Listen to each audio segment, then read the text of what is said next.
What's going on, guys? We are Tottenham TV here, back again with another video, and the season is upon us. Finally, well, not finally, it's actually been quite a quick turnaround since the start of the last Premier League season. We have Everton at the Tottenham Hotspur Stadium on Sunday at 4 o'clock. Here to preview the game is Thomas from the Toffee Blues. Welcome to the channel again, Thomas. Thank you for having me. Yeah, very, very happy to come back on. Hopefully a better result than last time I was on, though. And hopefully a better game as well, because that was pretty dull, if I remember rightly. Hopefully there'll be more goals, but with Mourinho and Ancelotti at the helm of both clubs, it's not guaranteed. I wouldn't hold your breath. But how are you feeling going towards the season? Obviously, you've made some really good signings recently of Alan, Decore, James Rodriguez. Are you hoping for more of a top six challenge? You're hoping for anything more than that? Top six is one thing. I think we should definitely be challenging the top half of the table again. I think it was unbelievable. We slipped into 12th last year. We always have to be challenging those Europa League spots, where the 7th gets it this year, because of course last year they didn't, with Arsenal win the FA Cup most of the time. They tend to. So top 7 should always kind of be the ambition, and we should always be challenging for Europe. I think it very much depends how quickly our signings kind of bed in. Yes, I think we've done some brilliant business, but obviously that's only happened in the past few days, really. With a very quick turnaround, with half the squad being on international duty as well. This game coming on Sunday. Will we see all of them straight away? Probably not. I'd imagine Decore can probably come straight into the side, being used to the Premier League. Hopefully we see Alan as well, but those signings will take time to bed in. It's an unusual summer, really. Most clubs tend to try and do their business a bit earlier and not wait to this last minute, but because this window continues into October or something, doesn't it? I think this one goes on for quite a while, with domestic deals especially. So yeah, I'm happy with the business, but I think our season very much depends on how quickly they can all bed in, and maybe how effectively we can use them, really, because it's all well and good having brilliant players like James Rodriguez, but it definitely depends where you're going to play him. If he decides to play him centrally or off the right, but we'll have to see that really going into this season.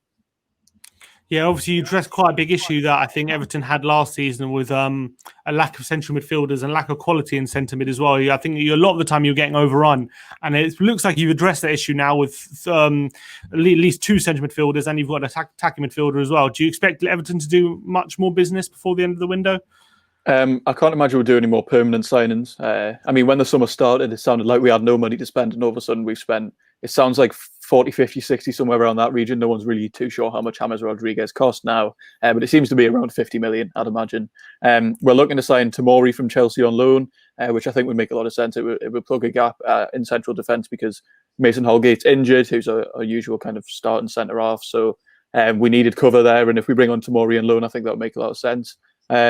I still think we need a goalkeeper to challenge Jordan Pickford. He is known to make I'd say the occasional howler. It kind of happens once a game, if not twice. And then some people are still after a right back. I can't really see that happening, because the club have John Joe Kenny and Seamus Coleman, and if they have a very limited budget now, especially, the more pressing matters, I think, are a goalkeeper to challenge, and then maybe secure Tomori on loan. But other than that, I can't see us doing too much more, because we definitely have to focus on selling players now to comply with financial fair play, first of all, and also we can't have a massively bloated squad. Yes, our centre midfield was very poor last season, but those centre midfielders are still here. We've now got, I think, 7 or 8 players in the same position now. So we have to start offloading them soon. Players like Fabian Delph had a really tricky year last year, constantly injured. We need to try and get rid of him, in my opinion. I think Tom Davies probably needs a loan somewhere. I think he definitely struggles in the Premier League, but could still be a good player. He is still very young. I don't think anyone's going to pay Gylfi Sigurdsson's wages, sadly. He's still got 2 years left in his contract, so we'll have to see how that one develops. But maybe a couple loans, but I think outgoings is definitely the focus now. I see. So yeah, you got quite a lot of deadwood to be cutting out. Sigurdsson's an interesting one, because obviously he did so well at Swansea. He came to Everton with a fairly big reputation as you're going to be your playmaker. It hasn't quite worked out for him. But I think if he was to be picked up by a team lower down the table, and they could base the team around him, then he could be a good signing. Because I just think, just like same problem as he had at Spurs, he's kind of not good enough to be the main man, and so he keeps getting shunted out of position. But then, because he's getting shunted out of position, he never really fulfills his potential. Yeah, because he's a very system-dependent player. His best season came under Marco Silva. Well, I say last season, it's the season before that now, where he played as a traditional number 10 in a 4-2-3-1. That's where he likes to play. Ancelotti's come in, decided to play a 4-4-2, and Gylfi Sigurdsson does not play in a 2 in centre midfield.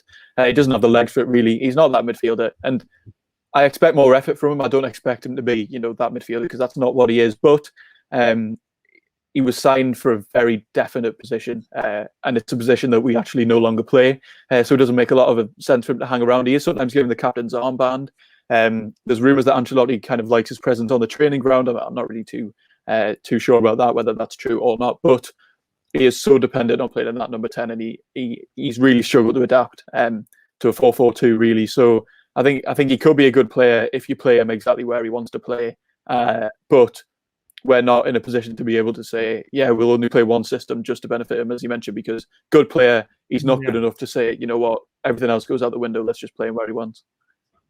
And obviously you've got James Rodriguez coming in now, and if you are going to play a central attacking midfield position like a 4-2-3-1, then that position is definitely going to go to James and not Sigurdsson now. So he definitely has to look for a move.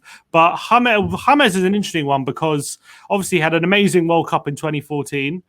He got his big move to Madrid, didn't quite work out. Went on loan to Bayern Munich, again didn't also quite work out. Went back to Madrid, hasn't really got in the team. So are you just hoping for his potential to be unlocked a bit at Everton, or are you a bit skeptical about the transfer? I'm actually very excited about the transfer because when he went to Real Madrid in his second season, I think was under Ancelotti, and that was the best season in terms of output, in terms of goals and assists that he's ever had in that season. Then Ancelotti left, he got sacked because they didn't win the Champions League or La Liga. Zidane comes in, doesn't really like him, or doesn't really play him where he wants, because at the time they played a 4-3-3 and he didn't naturally really fit into that. He could play off the right, but he's not a natural winger.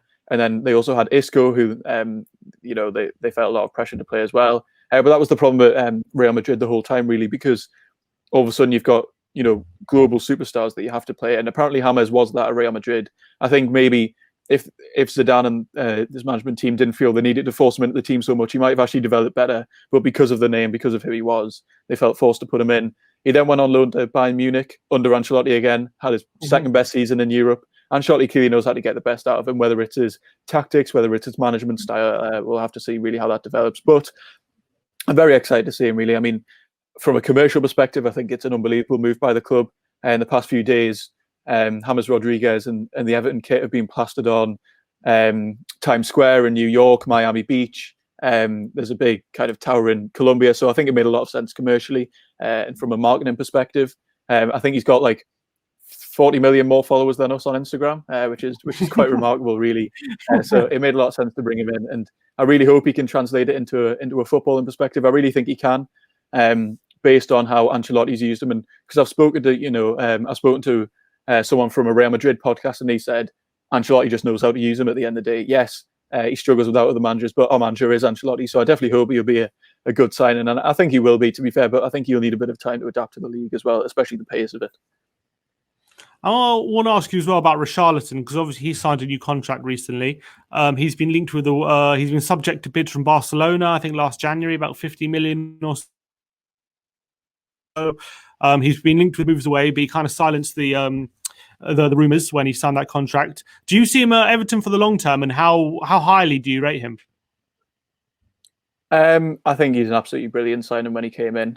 Marco Silva was very keen on bringing him in. Clearly, he kind of pursued him all summer. There was debate whether the fee was 35 or 50 million. It seemed like a lot of money at the time for a player that hadn't scored or assisted since January when he came in, but he's been our best player for the past couple of years, and I think he's a really valuable asset as well. Not only is he probably our best player in terms of football and quality, he seems to be a really good player off the pitch as well. People have described him in as a squad leader in his own way. I'm not really sure what that means. I don't think he's your traditional captain type, but he seems to be a great kind of character to have around the training ground. And I think it would be tricky to see him leave now, especially because of how important he is.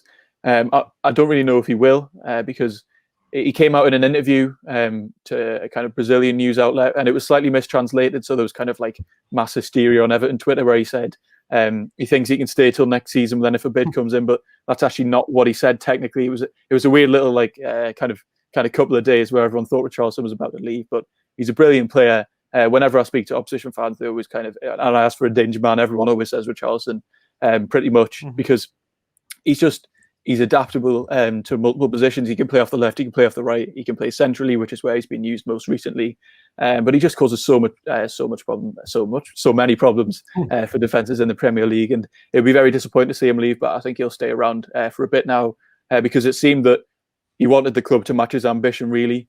Then they brought in Ancelotti, they've signed James Rodriguez, they've signed Toffee and Allen. I think it looks like they're trying to match his ambition. So, I mean, for example, when we had Lukaku, he kind of came out in a similar interview and said, he wants to be playing in the Champions League. If the club's like not going to match his level, he'll leave. And then I think we signed Aruna Kone and Christian Atsu. So that wasn't really a brilliant move. That wasn't really matching ambition by any means. I think Aidan McGeady might have even come in. So it seems like a very different tale this time. The club are definitely trying to match his ambition and signing, high quality players. So we'll have to see next year, but he's definitely staying for this season. Okay. And talking about the game on Sunday, how do you see it going from an Everton perspective? Are you confident of getting a result? I wouldn't say I'm confident. I wouldn't even say I'm not confident. I just really don't know what to expect. After this kind of international break, we've had players in Iceland, Denmark, Bosnia, Italy. It's a bit ridiculous the way the players have kind of been jetted off to all these locations a week before the season starts. Yeah. This game specifically, I wouldn't be surprised if it's not a particularly high tempo game, purely because of fitness. We know Ancelotti and Mourinho are never the most, attacking-minded, coaches. I mean, I'm not saying they're part of the bus because I don't think they are by any means. I think that's thrown around kind of far too easily. But it's not got the recipe for a particularly high-paced attacking game. In terms of my confidence, though, I think we could get a draw. I mean, we could always win. Any team can beat anyone on any day, but it just depends for me how the new signings fit in. If Toffee can get straight in, I think it's a massive bonus for us because our centre midfield is fairly useless. We have a couple of injuries. Gomez has come back early from international duty. Holgate's injured, who, sometimes two of our main players, especially Holgate, a lot of the time actually not Andre Gomez, especially since football, the lockdown kind of time that we had. But am I confident for the season? Yes. Am I confident for this particular game? Probably not. What area in your team are you most worried about maybe getting exposed, or most worried about Spurs exploiting? I mean, it's an easy one to say, but goalkeeper always. I mean, because we haven't signed anyone to kind of challenge Sean Pickford, he knows that he's not going to drop out the team no matter what he does. And he always seems to have a bit of a howler in him, as I mentioned, kind of every game, if not multiple times a game. And it's always concerning going into games like that. We know Harry Kane is, you don't have to ask him twice about scoring. Sometimes John Pickford can get lucky, kind of if he makes a mistake, he can recover the ball. You don't really get that with a team with players like Heung-min Son and Harry Kane at the end of the day, who are much more clinical than the majority of kind of forwards in the league. And other than that, I'll be interested to see who we play at centre-back. Because we know Holgate's injured. Mina hasn't really taken part in pre-season at all because he's been injured for a while now. So we'll have to see kind of how we end up. It might be Michael Keane and Jared Branthwaite, which I'm not, from kind of the restart of football, I'm not complaining about. They did very well, but again, Michael Keane could always have a drop off in form. He has improved under Ancelotti, but he can always have a dip that you can never really kind of prepare for. So centre-back, goalkeeper, probably my main concerns for this game specifically. All right, and score prediction for the game quickly. I'll go with a 1-1. James will come off the bench and score a 40-yard screamer, guaranteed. Love with the debut going. Højbjerg is going to equalise. I hope not. All right.